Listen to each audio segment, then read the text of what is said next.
Asseyez-vous près du feu crépitant, mes amis, car cette nuit, les ombres des légendes les plus sombres du Mexique s'éveillent. Ce soir, dans ce halo de mystère, nous plongeons dans l'ombre de la culture mexicaine, où les légendes prennent vie et où chaque rire égaré pourrait être celui du diable en personne. Attachez vos esprits à ces histoires, car une fois que vous aurez franchi la frontière entre réalité et cauchemar, il n'y aura plus de retour en arrière. Prêt à plonger dans l'inconnu terrifiant qui nous attend, là où les légendes deviennent notre sombre réalité. De nos jours, une grande route permet d'effectuer rapidement le trajet entre Toluca et Ixtapan de la Sal, mais autrefois, ceux qui souhaitaient faire le voyage devaient emprunter une petite route étroite et sinueuse qui traversait les montagnes. Un soir, il y a longtemps de cela, un autobus quitta Ixtapan de la Sal pour effectuer son trajet habituel vers Toluca, mais alors qu'il se trouvait au sommet de la plus haute des montagnes, la pluie commença à tomber, obligeant le conducteur à redoubler de prudence. De nombreux accidents avaient eu lieu sur ce tronçon, dont beaucoup avaient été mortels. Quand l'autobus commença à accélérer, certains des voyageurs s'en alarmèrent. Ils se levèrent de leur siège, s'approchèrent du chauffeur pour le questionner, mais avant même qu'il n'ait eu le temps de lui adresser la parole, l'homme s'écria « Les freins ne répondent plus ». Un vent de panique souffla alors parmi les passagers qui se mirent à crier, puis brusquement le bus fit une embardée et dérapant sur le bord de la falaise, il plongea dans le vide.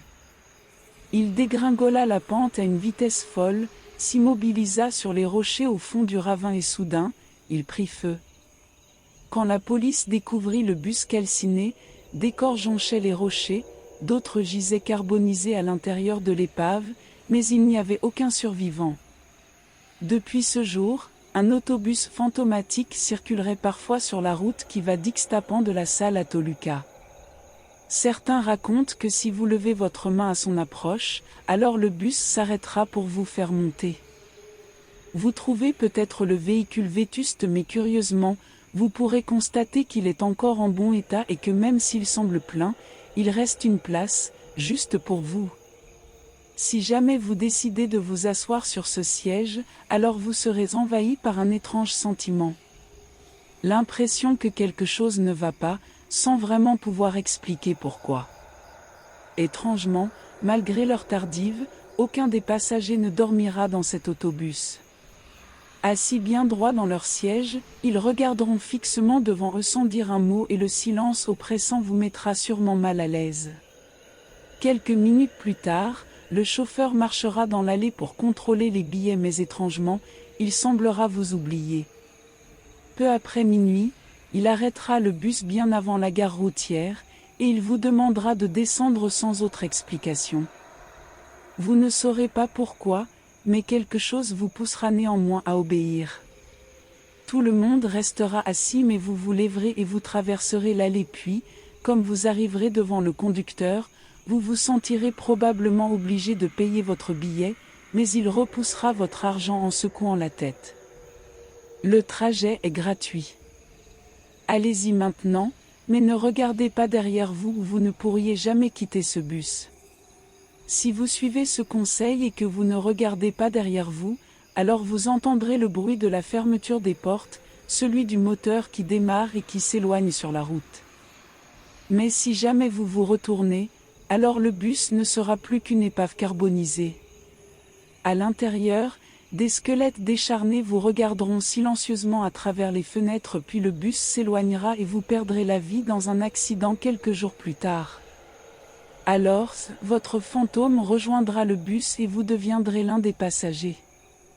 Si par hasard un jour vous deviez voyager d'Ixtapan de la Sal à Toluca, évitez de prendre le bus à la nuit tombée, vous pourriez monter dans l'autobus fantôme. Et si jamais vous le faisiez, alors respectez les instructions du conducteur, car si vous ne le faites pas, vous serez condamné à voyager dans ce bus pour l'éternité. Effrayant, n'est-ce pas? Et si maintenant nous embarquions pour une aventure ténébreuse le long d'une route de campagne, où l'obscurité s'épaissit avec chaque kilomètre, révélant des récits de fantômes qui errent entre les arbres séculaires et les champs abandonnés? Suivez-moi à travers les méandres de cette route oubliée, là où chaque bosquet cache des secrets effrayants et où chaque tournant réserve son lot de mystères. Préparez-vous, car chaque kilomètre renferme une histoire qui pourrait bien vous glacer le sang et vous laisser frissonner longtemps après avoir quitté cette route hantée. La Mala Hora est le nom donné à un esprit maléfique qui errerait sur les routes de campagne après minuit, terrorisant les voyageurs solitaires. Elle se dissimulerait dans l'obscurité des carrefours, attendant qu'un imprudent se risque sur le chemin et là, elle fondrait sur lui. La Mala Hora apparaît très souvent comme une grande silhouette noire, certains la comparent à un linceul noir fantomatique, continuellement en mouvement et changeant sans cesse de forme. Elle tenterait d'hypnotiser et de paralyser tous les voyageurs qu'elle rencontre sans distinction, puis elle se précipiterait sur sa victime, l'envelopperait, l'étoufferait et abandonnerait son corps au bord de la route. Les rares à en avoir échappé auraient sombré dans la folie en croisant son regard. Parfois, la créature se transformerait en une femme aux longs cheveux hirsutes et flottant au-dessus du sol dans ses vêtements noirs, elle apparaîtrait au carrefour. La Mala Hora prendrait rarement sa forme humaine, mais lorsqu'elle le ferait, elle annoncerait toujours la mort. Une histoire raconte qu'un soir, Jane, dont le mari était en voyage d'affaires à Chicago, avait décidé d'aller passer quelques jours chez l'une de ses amies, Isabella, qui déprimait à l'annonce de son divorce. Il était déjà tard et sachant qu'elle allait mettre au moins 4 heures pour arriver à Santa Fe, où vivait Isabella, elle lui avait dit de ne pas l'attendre avant minuit.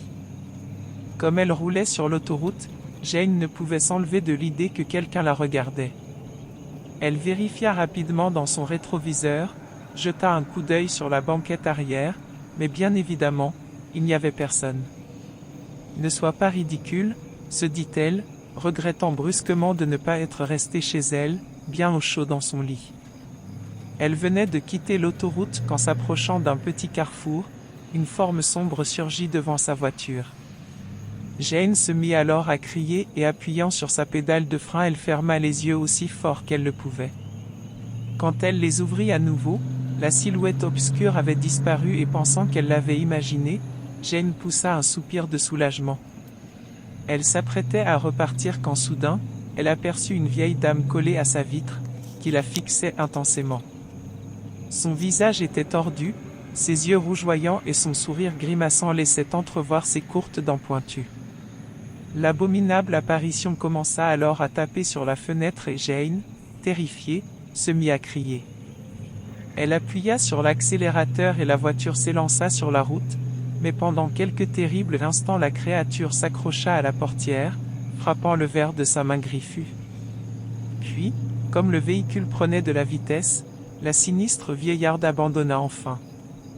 Regardant dans son rétroviseur, Jane la vit qui grandissait encore et encore, puis une brume rougeâtre se mit à tournoyer autour d'elle, et pointant son doigt vers la voiture, ses lèvres semblèrent former des mots qui se perdirent dans le lointain. Lorsqu'elle arriva enfin à la maison de son amie, Jane regarda frénétiquement autour d'elle pour voir si la créature ne l'avait pas suivie, puis elle courut vers la porte qu'elle se mit à tambouriner frénétiquement. Une fois à l'intérieur, elle s'effondra sur le canapé, et visiblement bouleversée, elle se mit à pleurer. Isabella écouta son histoire sans l'interrompre, puis elle déclara d'un air grave, « Ça devait être la Mala Hora. »« C'est mauvais, Jane. Très mauvais. La Mala Hora apparaît seulement à un carrefour quand quelqu'un est sur le point de mourir. » Normalement, Jane aurait ri d'une telle superstition, mais la vision cauchemardesque l'avait ébranlée et une sourde angoisse enserrait son cœur. Isabella lui offrit une tasse de chocolat chaud et comme son amie semblait épuisée par sa mésaventure, elle lui proposa d'aller se reposer. Cette nuit-là, Jane dormit très mal et au petit matin, rongée par l'inquiétude, elle décida de rentrer chez elle. Elle venait tout juste d'arriver quand une voiture de police se gara dans son allée. Jane devina immédiatement ce que les policiers allaient lui annoncer. Ils lui parlèrent avec ménagement, mais rien n'aurait pu atténuer l'horreur de la nouvelle. Son mari avait été agressé alors qu'il retournait à son hôtel la nuit précédente. Il avait reçu une balle dans la tête, et il était mort sur le coup. Peu après minuit. Alors, toujours partant pour voyager au Mexique, même après avoir effleuré les contours terrifiants de ces légendes? N'oubliez pas que chaque coin de ce pays recèle des mystères, des histoires qui se mêlent à son riche tissu culturel. les portes de l'horreur sont entrebâillées, attendant que des curieux comme vous les franchissent.